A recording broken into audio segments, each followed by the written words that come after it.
No one will be able to be armed. We will take all weapons.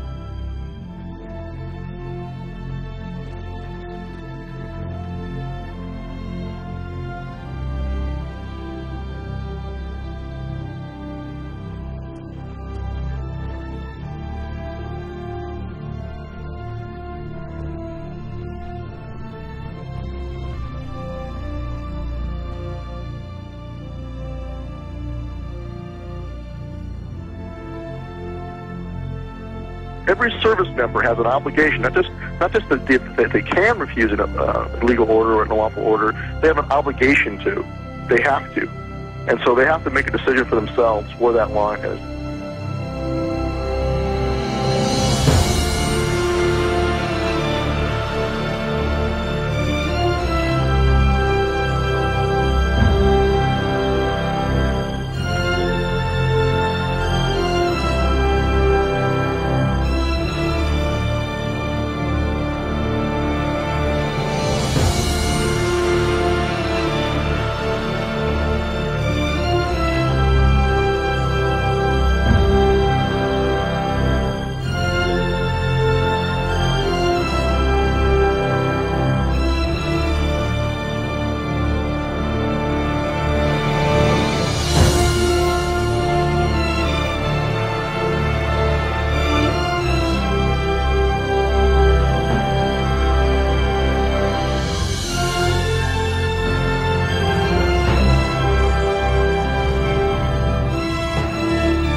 There's no earthly answer that anyone can understand why these people, after 6 days, are still in this filthy, filthy, miserable convention center. Why are they still here? There's the freeway here. I tell you what I would have done.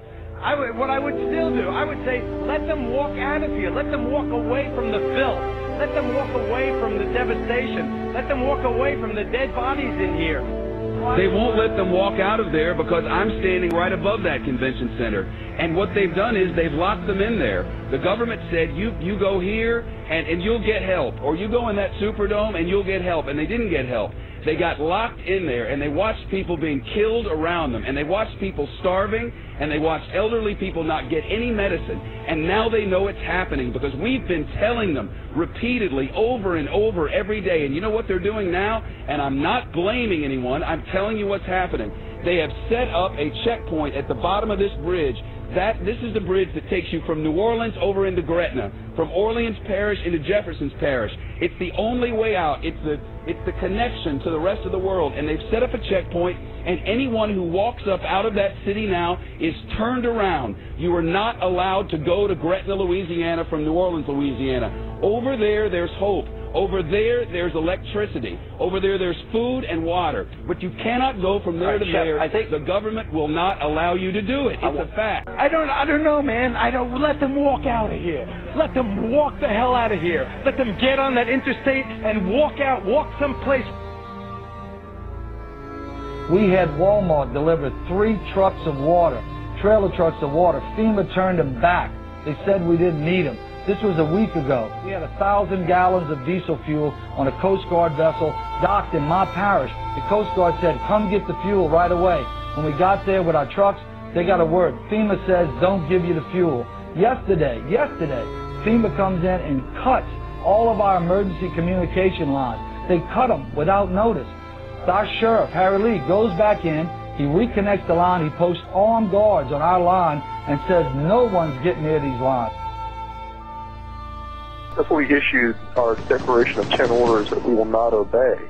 And what those are designed to do is to get the troops thinking ahead of time about where the line in the sand is in advance. And that's what we're hearing in feedback from people in National Guard units is that in Katrina, that's kind of what happened, is the police and the military there, the National Guardsmen, were caught off guard and really hadn't thought about it in advance. Walking up and down these streets, you don't want to think about the stuff that you're going to have to do if somebody pops around the corner. Be shooting America. Yeah.